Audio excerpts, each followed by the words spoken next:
बिस्मिल्लाहिर्रहमानिर्रहीम। अस्सलाम वालेकुम व्यूवर्स, आप देख रहे हैं डाइनिंग और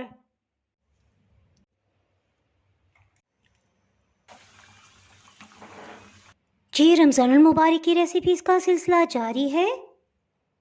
डो से एक ही रोटी बेल के हम ढेर सारे स्नैक्स किस तरह से बना सकते हैं, ये रेसिपी आज मैं आपसे शेयर कर रही हूँ। ये देखिए कितने खूबसूरत लग रहे हैं अल्हम्दुलिल्लाह। ये वीडियो शुरू से आखिर तक कंप्लीट देखिएगा ताकि कोई भी स्टेप आपसे मिस ना हो पाए। अगर मेरी वीडियोस अच्छी लगी तो लाल सब्सक्राइब को क्लिक कर दें। साथ में ये जो बेल का आइकॉन है इसको क्लिक कर दें। इसको क्लिक करने से आपको मेरी हर नई वीडियो का नोटिफिकेशन सबसे पहले फ्री में मिलेगा। बिस्मिल्लाहिर्रहमानिर्रहीम की रेसिपी को स्टार्ट करते हैं। तकरीबन 5-6 कप पानी है। इसमें छिलके समेत 2 दरमियाने साइज के आलू डाल देंगे। थोड़ा सा पानी मज़ीद शामिल करते हैं ताकि आलू बिल्कुल डिप हो जाए। जी अभी तक हीट मीडियम थी और जैसे बॉइलिंग पॉइंट पे आए इसके साथ ही हीट को बिल्कुल लो कर देंगे। स्नैक्स के लिए डो को तैयार कर लेते हैं। इसके लिए मैदा तकरीबन 10 खाने वाले चम्मच लिया है। इसमें नमक आधी चाय की चम्मच शामिल करेंगे। इसमें अजवाइन 1/4 टीस्पून ये डाल देंगे। इसे इस तरह से हथेली में मसल लेंगे, इससे बहुत ही अच्छी खुशबू आएगी। इसे भी शामिल कर देंगे। इसमें कुकिंग ऑयल 3.5 खाने वाले चम्मच शामिल कर देंगे।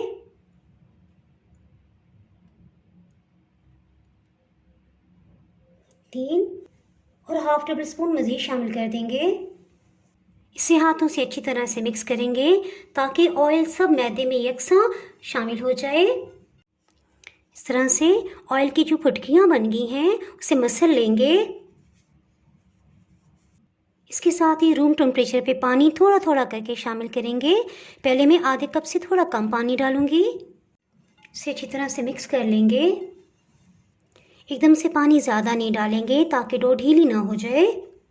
इसके साथ ही 1/4 कप मज़ीद पानी डालेंगे और सबको अच्छी तरह से मिक्स कर लेंगे। खुश्क आटे में फोल्ड करते जाएंगे। अब इस स्टेज पे हम मज़ीद पानी शामिल नहीं करेंगे बल्कि इसको खुश्क आटे में टाइटली फोल्ड करेंगे। इससे हमें अंदाज़ा होगा कि हमें पानी डालना चाहिए या नहीं। डो में मौजूद पानी की नमी से ये खुद ब खुद इसमें मिक्स होता चला जाएगा। इसी डो में अगर आप पानी ज़्यादा मिकदार में डाल देंगे और ये बहुत नरम होगी तो स्नैक्स बिल्कुल भी क्रिस्पी नहीं बनेंगे। पानी तकरीबन 50 ml लगा है। इसके साथ ही इसमें 1 टेबलस्पून कुकिंग ऑयल डाल देंगे। इसी में डो को अच्छी तरह फोल्ड करेंगे, मज़ीद पानी शामिल नहीं करेंगे। इसे 2-3 मिनट तक अच्छी तरह से गूंद लेंगे। जी तकरीबन 2 मिनट के अंदर ही डो बहुत अच्छी तरह तैयार हो गई है। इसको रेस्ट देने की ज़रूरत नहीं है, फ़ौरन से भी आप स्नैक्स बना सकते हैं। इसके ऊपर की सतह पे तकरीबन आधी चाय की चम्मच कुकिंग ऑयल डालेंगे। इसे हाथों से सब तरफ अच्छी तरह फैला देंगे। इसे शीट से कवर कर देंगे। जी आलू भी बॉयल हो गए हैं। अब उसका मसाला तैयार कर लेते हैं। जी आलू बॉयल हो रहे थे तो लाइट चलेगी और लाइट जब तक आई तो आलू बहुत अच्छी तरह से गल चुके थे। देखिए इस तरह से ये आलू को चेक किया था, ये आसानी से गल निकला, इसका मतलब बहुत अच्छी तरह ये गल गए हैं। आलू का छिलका उतार लेंगे। आलू को छिलके समेत बॉयल करने का ये फ़ायदा है कि इसके गूदे के अंदर एक्स्ट्रा पानी नहीं जाता, यानी कि आलू का छिलका प्रोटेक्शन का काम करता है। आलू की इस तरह सेंटर में कट लगा लेंगे। इस तरह से इसे मैश करना बहुत आसान हो जाएगा। इसमें आलू को शामिल कर देंगे। इसे मैश कर लेते हैं। इसके बाद इसमें स्पाइसेस ऐड करेंगे। चलें जी बहुत अच्छी तरह से मैश हो गया है। इसमें 1 चाय की चम्मच नमक शामिल करेंगे। 1/4 टीस्पून गरम मसाला पाउडर, लाल मिर्च पाउडर आधी चाय की चम्मच से थोड़ा सा ज़्यादा है। अगर आप स्पाइसी ज़्यादा पसंद करते हैं तो 1 चाय की चम्मच भी आप शामिल कर सकते हैं। इन पोटैटो स्नैक्स को अच्छा सा रेडिश कलर देने के लिए इसमें 2 चाय की चम्मच पेपरिका पाउडर शामिल करेंगे। ये जायके में तेज़ नहीं होती, ये सिर्फ रंग अच्छा करने के लिए इस्तेमाल किया जाता है। अगर आपके पास कश्मीरी लाल मिर्च है तो वो भी शामिल कर सकते हैं, वरना थोड़ा सा फूड कलर भी आप डाल सकते हैं। चाय की चम्मच का चौथाई हिस्सा अदरक पाउडर शामिल करेंगे। अगर आपके पास ये ना हो तो आधी चाय की चम्मच आप अदरक का पेस्ट भी इसमें शामिल कर सकते हैं। कलौंजी के बीज आधी चाय की चम्मच, अगर आपको पसंद है तो डाल लें वरना रहने दें जी। और सबसे लास्ट में चाट मसाला पाउडर आधी चाय की चम्मच। इन सबको अच्छी तरह से मिक्स कर लेंगे। और ये देखिए, हमने जो छिलके समेत आलू को बॉईल किया है तो आलू का मसाला बिल्कुल खुश्क खुश्क है, यानी एक्स्ट्रा कोई भी पानी इसके अंदर नहीं गया जी। अच्छी तरह से मिक्स हो गया है। एक दफ़ा फिर से मैं इसे मैश कर लेती हूँ ताकि अगर किसी किस्म के भी आलू के लम्स हैं, गुठलियाँ हैं तो वो भी पिस जाएं। क्योंकि हमने इसे बॉल की शेप देनी है तो इसका बिल्कुल स्मूथ होना बहुत ही ज़रूरी है जी। और इसे बाइंड पोजीशन में लाने के लिए इसमें 2 खाने वाले चम्मच मैदा शामिल करेंगे।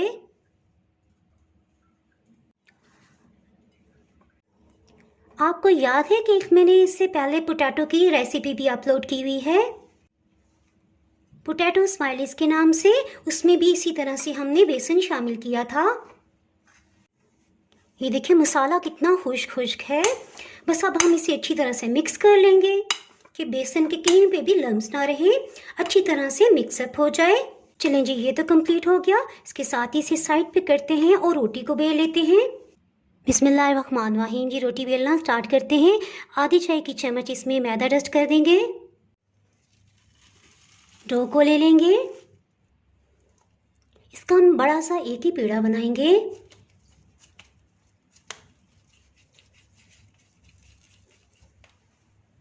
रमज़ानुल मुबारक में इंशाल्लाह मैं आपको ऐसी रेसिपीज़ दूंगी जिसमें एक ही रोटी को बेलते हुए हम मुख्तलिफ स्नैक्स बना लें, यानी ज़्यादा मेहनत ना करनी पड़े।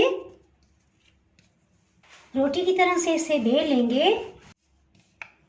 जैसे महसूस हो कि ये चिपकने लगा है, इसके साथ ही थोड़ा सा मैदा डस्ट कर देंगे। बड़ी सी बारीक रोटी बेलेंगे।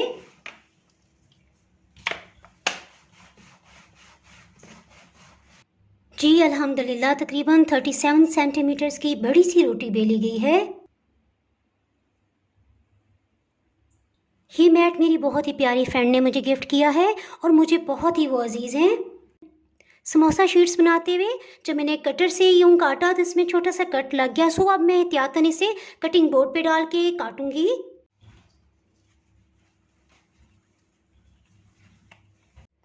इसे कटिंग बोर्ड पे शिफ्ट कर लेते हैं। थोड़ा सा मैदा डस्ट कर देंगे ताकि रोटी इसके साथ ना चिपके।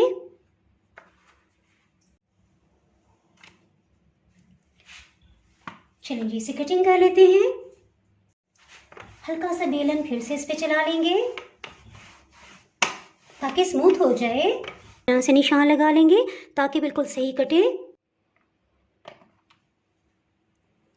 सेंटर में भी इस तरह से निशान लगा लेंगे ताकि बिल्कुल सही हमसे काटा जाए। चलिए जी फटाफट से कटिंग कर लेते हैं।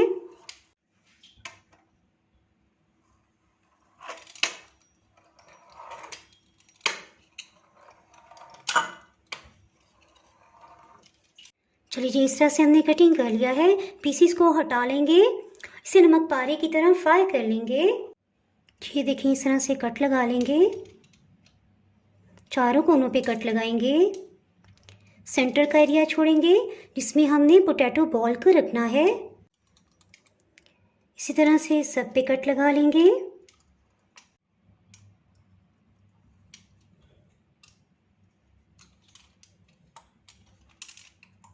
चलिए जी जिस तरह बचपन में हम लूडो खेलते थे तो खाने बनाते थे उस तरह से हमने इसे तैयार कर लिया है। आलू का मसाला लेंगे, इसे बॉल की शेप दे देंगे। थोड़ी राउंड शेप देते हैं। सिंपल पानी लेंगे रूम टेम्परेचर पे, इस तरह से चारों कोनों पे लगा देंगे ताकि जब हम फोल्ड करें तो ये अच्छी तरह से चिपक जाए। इस तरह से 2 सिरों को उठाएंगे, इस पे रैप कर देंगे इसी तरह से।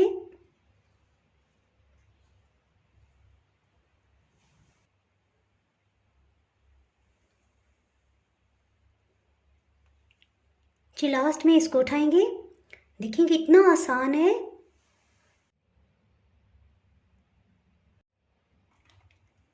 जी इस तरह से सबको तैयार कर लिया है।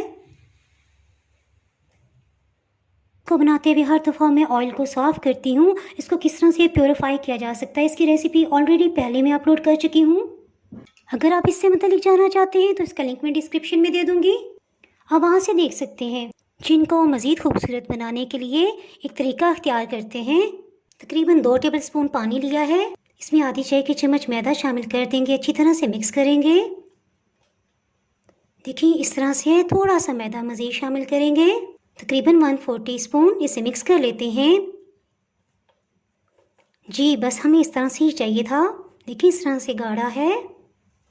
जहन में एक आइडिया है, देखते हैं कि इसका क्या रिज़ल्ट आएगा। इसके सेंटर में एक ड्रॉप डालेंगे, थोड़ा सा फैला देंगे। अगर आपके पास सफ़ेद तिल हो तो आप वो भी डाल सकते हैं। मेरे पास कुलंजी के बीज हैं, सो मैं नहीं डाल रही हूँ। डाल के हल्का सा प्रेस कर देंगे ताकि इसके साथ चिपक जाए। फिर हल्का सा हम इस तरह से करेंगे, फालतू नीचे गिर जाएंगे। जी इस तरह से सबको तैयार कर लिया। इन्हें फ्राई कर लेते हैं। इसे फ्राई करते हैं।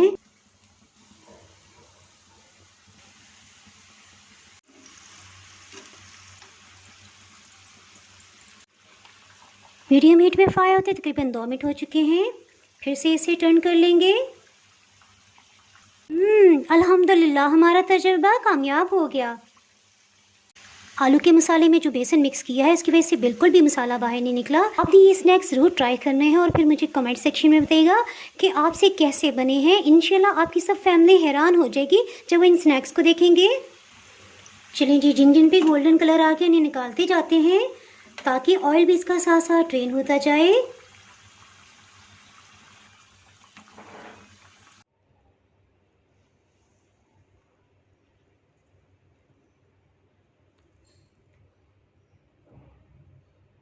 अल्हम्दुलिल्लाह बहुत ही ज़बरदस्त पोटैटो फ्लावर स्नैक्स तैयार हैं। इसके साथ ही अगर आप मेरे चैनल पे नए हैं तो चैनल को सब्सक्राइब कर दें, बेल आइकन ज़रूर प्रेस कर दीजिएगा। इसके बगैर आपको मेरी हर नई आने वाली वीडियो का नोटिफिकेशन ही मिल पाएगा। दुआओं में याद रखें, वीडियो लाइक और शेयर करना बिल्कुल भी ना भूलिएगा। इसके साथ ही मैं इजाज़त चाहती हूँ। अल्लाह हाफिज़।